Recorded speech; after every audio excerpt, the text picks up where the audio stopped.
Thaís, foi uma considerável e pesada manobra política para se chegar onde estamos agora. Menos um presidente da Petrobras e a intenção clara do governo de obter uma modificação na política de preços da Petrobras. Qual é a esperança que o governo tem de que consiga isso? Vamos lá, William. O plano, desde sempre, desde que começou a se cogitar Caio Paes nesse posto, era de que ele tivesse força, não sei se força é a palavra certa, mas que ele conseguisse segurar esse reajuste, que ele conseguisse segurar o reajuste no tempo, ou seja, não mudasse a paridade internacional, mas não fizesse o reajuste no momento que ele tem que ser feito. Conversando hoje com alguns especialistas do mercado, a seara da Raquel Landim, o que eu consegui ouvir, que era uma percepção que já tinha aqui em Brasília, que chegando ao cargo, Caio Paes de Andrade vai ter um período ali em que ele vai ter que se ambientar, então, de certa forma, ele já ganha um tempo, e aí, inevitavelmente, ele vai precisar fazer um reajuste. E muito possivelmente, como a gente ouviu na reportagem, pode ser que esse reajuste bata na porta do primeiro turno da eleição. E aí que está a grande chave.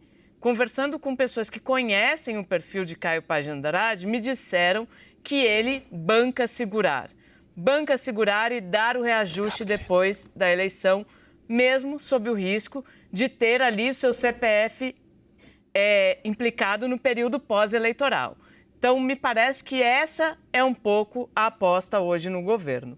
Conseguiu o governo, então, o que queria, congelar os preços até a primeira votação? Está conseguindo, mas o efeito eleitoral disso ainda é duvidoso, né, Vac? Na verdade, tudo isso está acontecendo porque tem um desespero do Palácio do Planalto, um risco real de derrota, talvez no primeiro turno, e o governo jogando com todas as armas que tem a partir das pesquisas que apontam que inflação e preço do combustível é onde ele mais derrete. Se o governo estivesse voando, quando eu estive em Brasília, estive com a Thaís lá, inclusive, e disse isso para um interlocutor do presidente, falei, se vocês estivessem voando, governo voando, super bem avaliado, 20 pontos na frente do Lula, nada disso estaria acontecendo. Só que conforme avança e se aproxima outubro, e as dificuldades do governo ficam mais claras, uma campanha desorganizada, parte de comunicação, cada um falando uma coisa, todo mundo batendo cabeça, e os problemas reais da população sendo a economia e o governo falando de urna eletrônica, vai ficando uma situação muito difícil. Então ele vai para cima no desespero, como está indo. Que possibilidade a Petrobras tem de se defender? Neste momento, pequena, William. Eu acho que virou um vale-tudo eleitoral. O Comitê de Elegibilidade ainda precisa aprovar o nome do Caio Mário Paes de Andrade. Ele tem deficiências ali de formação acadêmica, mas eu não acredito que isso seja um motivo suficiente para o comitê recomendar o veto ao nome dele. É diferente do caso do Adriano Pires, do Rodolfo Landim, que tinha um conflito de interesses muito claro. Passar dessa fase, no momento em que ele assume, se ele está disposto, como a Thaís disse, a correr o risco no CPF dele mesmo, que o governo não mexa com as leis, o que o Lira está tentando que seja feito, ele vai trocar toda a diretoria e vai sentar em cima desses reajustes.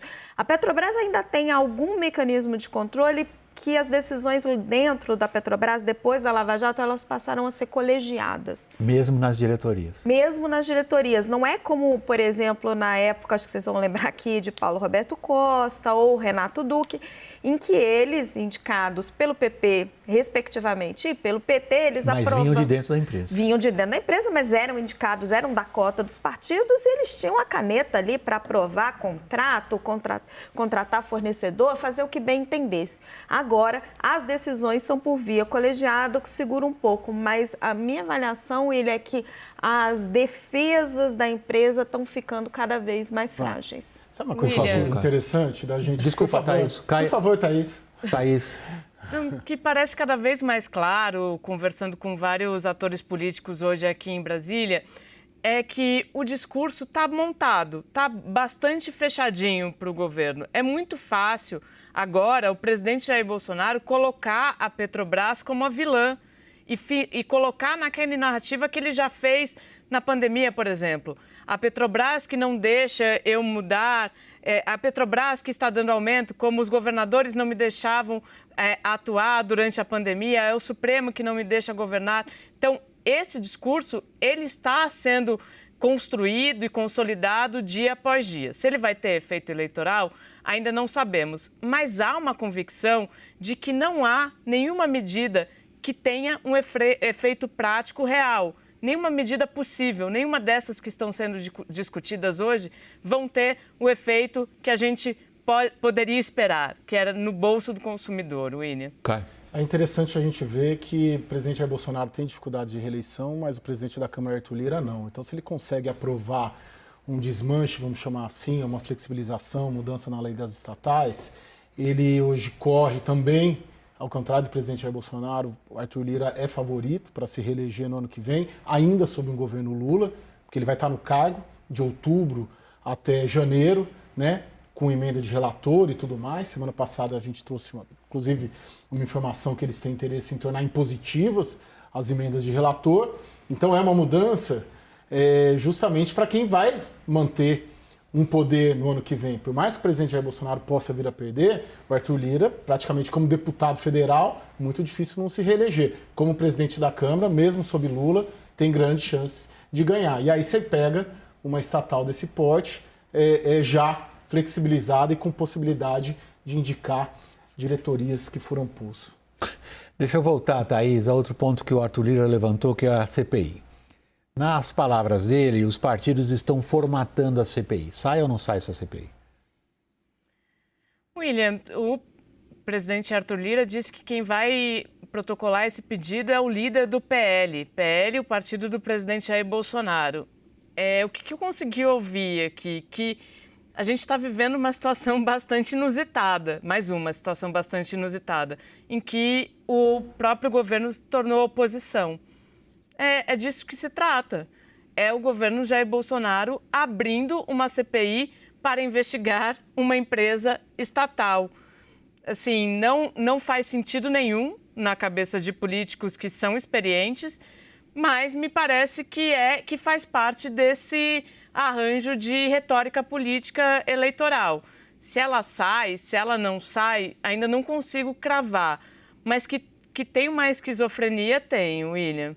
Haveria qualquer linha, digamos, plausível de investigação numa CPI sobre a Petrobras? William, a julgar pelas declarações de Arthur Lira, a linha de investigação da CPI da Petrobras é a intimidação. É o que está no artigo dele, que ele publicou na Folha de São Paulo. Quanto ganham esses diretores? Estão a serviço de quem?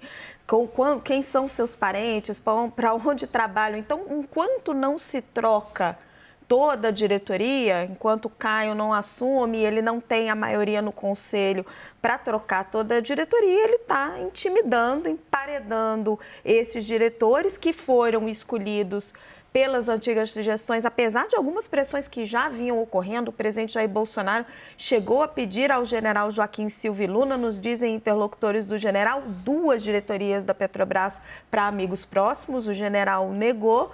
Essa diretoria que foi indicada tecnicamente está sendo intimidada por essa ameaça de CPI.